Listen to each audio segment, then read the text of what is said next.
मित्रांनो, स्वागत आहे आमच्या यूट्यूब चॅनल टेक मराठी एक्सपर्टवर। तर मित्रांनो, राज्य सरकारमार्फत सुरू करण्यात आलेल्या लाडकी बहीण योजनेसंदर्भात एक महत्त्वपूर्ण अपडेट आहे। राज्य सरकारमार्फत सुरू करण्यात आलेल्या लाडकी बहीण योजना डिसेंबरपासून बंद होणार असल्याची अफवा सध्या अनेक सोशल मीडिया असेल, अनेक डिजिटल मीडिया असतील त्या माध्यमातून नागरिकांपर्यंत पोहोचत आहे।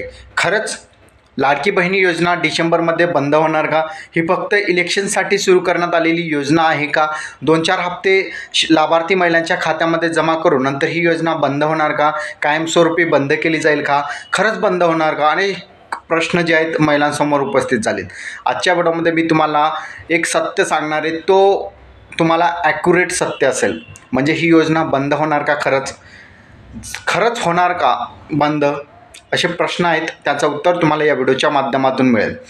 तर मित्रांनो, राज्य सरकारमार्फत मुख्यमंत्री लाडकी बहीण योजना सुरू करण्याअगोदर या योजनेसाठी निधी मंजूर करण्यात आलेला होता।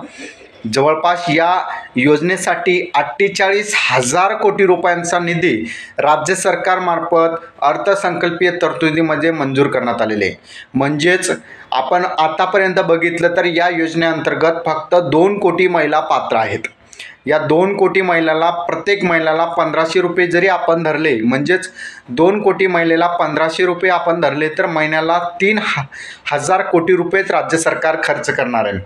असे 12 महिन्यांचं आपण कॅल्क्युलेशन केला तर फक्त 36,000 कोटी रुपये जे आहेत राज्य सरकारमार्फत महिलांच्या खात्यामध्ये जमा होणार आहे। म्हणजेच राज्य सरकारमार्फत जे योजना सुरू करण्यात आलेली आहे त्यामधील 48,000 कोटी रुपये जे मंजूर करण्यात आलेले त्यापैकी 36,000 कोटी रुपये जे आहेत महिलांच्या खात्यामध्ये जमा होईल आणि उर्वरित जे 12,000 कोटी रुपये आहेत ते शिल्लक राहील। म्हणजे जरी आपण एका वर्षाचा हिशोब धरला तरी त्यामध्ये 12,000 कोटी रुपये राज्य सरकारमध्ये शिल्लक राहतील।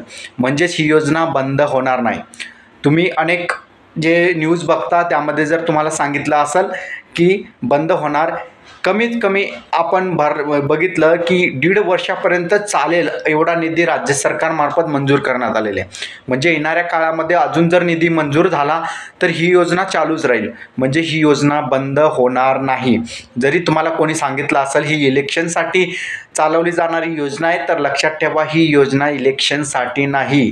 ही योजना महिलांसाठी सुरू करण्यात आलेली आहे। महिलांच्या आर्थिक जे गरजा आहेत त्या पूर्ण व्हाव्यात यासाठी सुरू करण्यात आलेली ही योजना आहे। आणि या योजनेसाठी 48,000 कोटी रुपये जे आहेत राज्य सरकारमार्फत मंजूर करण्यात आलेले, त्यापैकी फक्त 12 महिन्यांचा आपण विचार केला तर फक्त 36,000 कोटी रुपये खर्च केले जाणार आहे। 12,000 कोटी रुपये शिल्लक राहतील। म्हणजे लक्षात ठेवा, एवढा निधी पडून असताना सुद्धा तुम्हाला जर वाटत असेल ही योजना बंद होणार तर लक्षात ठेवा, हायकोर्टमध्ये जी याचिका योजना सुरू करताना दाखल करण्यात आलेली होती त्यामध्ये सुद्धा कोर्टानं सांगितलं होतं की ही योजना राज्य सरकारमार्फत सुरू करण्यात आलेली एक आर्थिक योजना आहे, यामध्ये कोर्टसुद्धा हस्तक्षेप करू शकत नाही। तर अशा प्रकारे बघितलं तर ही योजना डिसेंबरमध्ये सुद्धा बंद होणार नाही। जरी तुम्हाला सांगत असेल कोणी की ही योजना फक्त 2-3 महिने चालेल आणि बंद होईल, तसं होणार नाही। त्यामुळे चिंता करण्याची आवश्यकता नाही, ही योजना कायमस्वरूपी चालू राहणार आहे। तर हा व्हिडिओ तुम्हाला कसा वाटला कमेंटमध्ये नक्की सांगायचा विसरू नका। अशाच नवनवीन अपडेटसाठी चॅनलला सबस्क्राईब करा। इथेच थांबे। जय हिंद, जय महाराष्ट्र।